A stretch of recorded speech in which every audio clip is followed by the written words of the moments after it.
You know, it's not lost on me that we are having a hearing today surrounding fossil fuel misinformation and disinformation campaigns on the same day that we are scheduled to vote on legislation that has been deeply influenced by the lobbying efforts of the fossil fuel industry.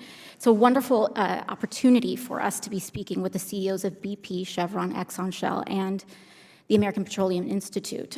Speaking of which, Mr. Sommers, as the president of the American Petroleum Institute, part of your job is to help lobby and advocate and champion the fossil fuel industry. And that includes particularly in legislation before the United States Congress. You told CNN on television, quote, "We are leaving everything on the field here in terms of our opposition to reconciliation. We are using every tool at our disposal to work against these energy proposals." And frankly, Mr. Sommers, I appreciate your candor because most lobbying organization heads aren't as forthright and transparent about their efforts to manipulate US legislation.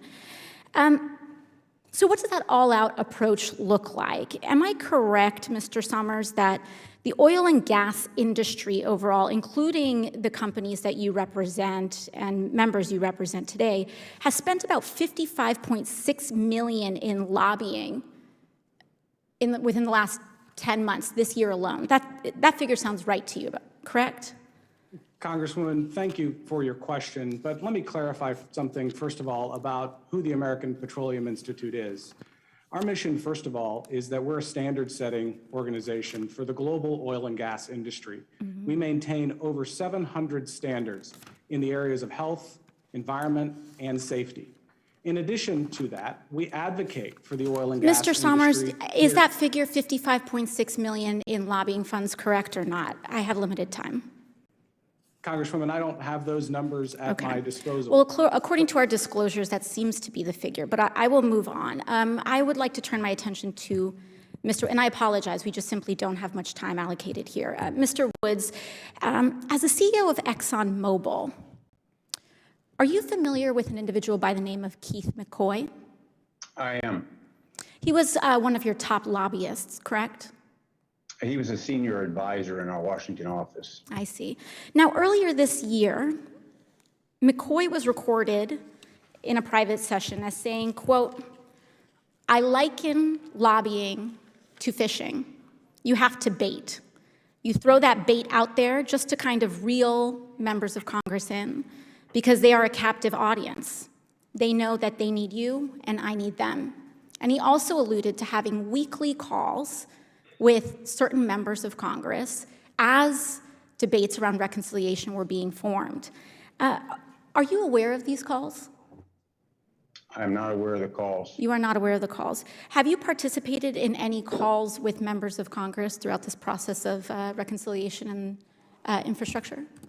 I have. You have. Are political donations ever discussed during your calls with members of Congress? No, they're not. They are not.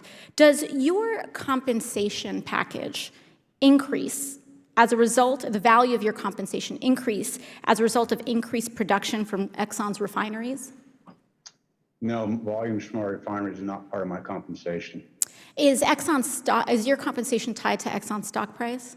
Yes, it is. It is, and so I would assume with increased value in Exxon's stock price and oil production, that would have a boost in the value of your compensation, correct? My compensation is based on a number of metrics and parameters from environmental, safety, and value creation, technology development. It is a portfolio of responsibilities that the Compensation Committee judges me on. Thank you very much. You know, I think one thing that often gets lost in these conversations is that some of us have to actually live the future that you all are setting on fire for us. By 2028, crop yields are already projected to begin to fail, with famine beginning to hit the world's most vulnerable populations. By 2038, current US drought, fire, and extreme heat trends could potentially make whole regions of the United States unlivable if we continue the trends that lobbyists are trying to have us pursue. And we have a tipping point by 2036. We do not have the privilege or the luxury of lobbyist spin.